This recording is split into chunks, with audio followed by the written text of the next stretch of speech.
Alright guys, Veeronica gameplay has finally been revealed, plus a glimpse of an unreleased killer and more information on John Doe's Milestone remodels, and a lot more. Let's get into it! So we finally got a sneak peek of Veeronica gameplay from Hitoko on Discord. Starting off with her hurt animation, her facial expression looking worried. This also revealed a new V skin, though we don't know the name yet. It looks like a recolored version of her default skin. Then we finally got to see V using her skateboard, which can actually jump. Of course, the jump won't be anywhere near as high in-game to make sure she's balanced and doesn't put Slasher or John Doe mains in hell. With every jump, it seems like you have to be against a wall to pull it off, which also builds momentum to move quicker around the map. However, there's a warning saying, spray some graffiti first. From this, we can infer that whenever you want to jump with the skateboard, you must spray graffiti on a wall to bounce off it, since this appears to be her second ability, and it might even have a cooldown in between uses to keep things balanced for killers. It also looks like after a certain amount of time, you'll be kicked off the skateboard and immediately return to walking. Interestingly, there are actually 4 abilities for V. The first one only has 3 charges, which could be her skateboard activation, preventing her from spamming it to zoom across the map in seconds. The third ability is unknown, though it may have something to do with her being a robot, since so far her abilities are all skateboard-based. For example, in Dandy's world, V can highlight all the twisteds for 5 seconds with a cooldown, so maybe in Forsaken she could locate the killer for a certain amount of time, or even stun them. The fourth ability is definitely the spray paint one, where you tag walls, allowing you to jump off them with the skateboard. With all of this, the community is already suggesting a noise skin for V, referencing Pizza Tower, the noise, since the noise also skates and has a jump ability.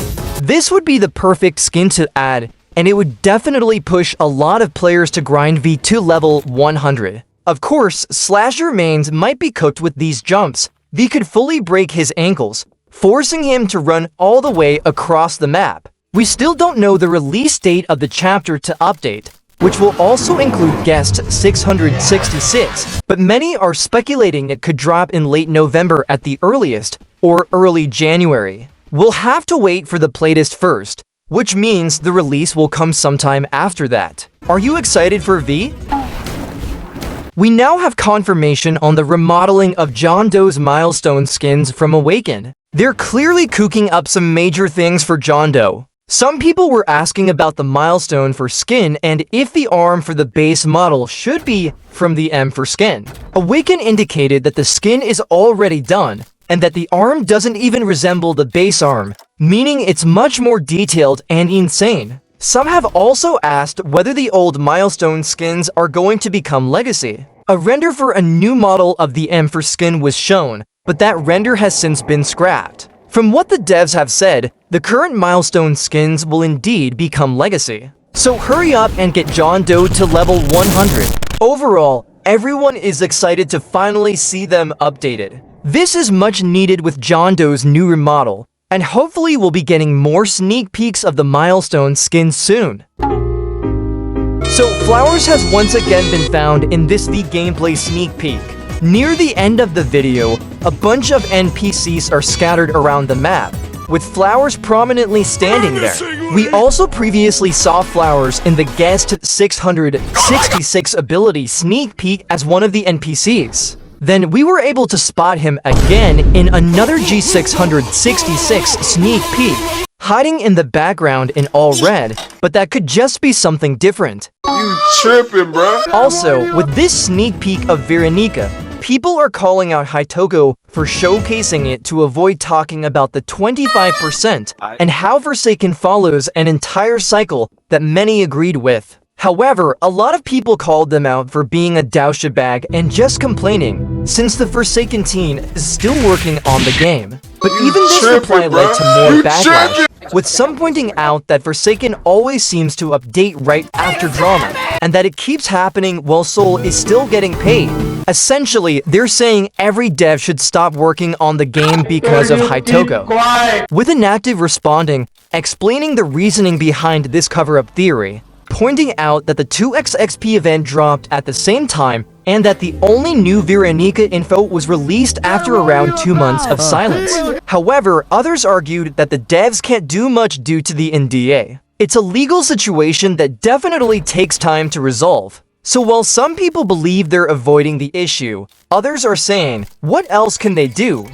Which is fair since the devs can't really do much except wait to get rid of Soul, and that requires hard evidence of him breaking the NDA. On the other hand, some fans suggested ways to handle it better, like making a Discord announcement to inform everyone where their money is going, since that's the main platform the devs use to communicate. True, we haven't seen much Veeronica content until now, but this could have been scheduled months back, just like the new update that was already planned to release on September. Do you think all of these sudden updates are ruining Forsaken's reputation? There was a poll by Vess asking if the base 1X should get reanimated. It received over 80,000 votes, which were mixed, since one of the options was about only the milestone for skin getting reanimated. But in the end, the poll closed with yes winning at 65% of the votes. So it looks like we should be seeing the base 1X reanimated. Since there was a Discord stage of Vess animating 1X, we also got sneak peeks into the official upcoming Milestone animation rework. These updates are for the Milestone skins, with the run animation being changed, mass infection being reworked to give a more fluid spin, entanglement looking better, and unstable eye having improved fluidity. Huge thanks to Henrinhu for recording these. The redesigns for the Milestone skins are still coming for 1X. So what other problems with 1X do you think should be changed? In the recent Guest 666 render, there was actually another secret that a lot of people didn't notice. There's speculation about what was hidden in the render, including an alchemy symbol found on G666's tail, which might be similar to the one Azure has in the middle of their chest. There's also an unreleased killer called Phosphorus, who has an alchemy symbol on their hat. Not sure if it's the same thing, or if it's just the Roblox symbol, brah. Another theory is that G666 is standing on either two noobs, or they ripped apart a noob.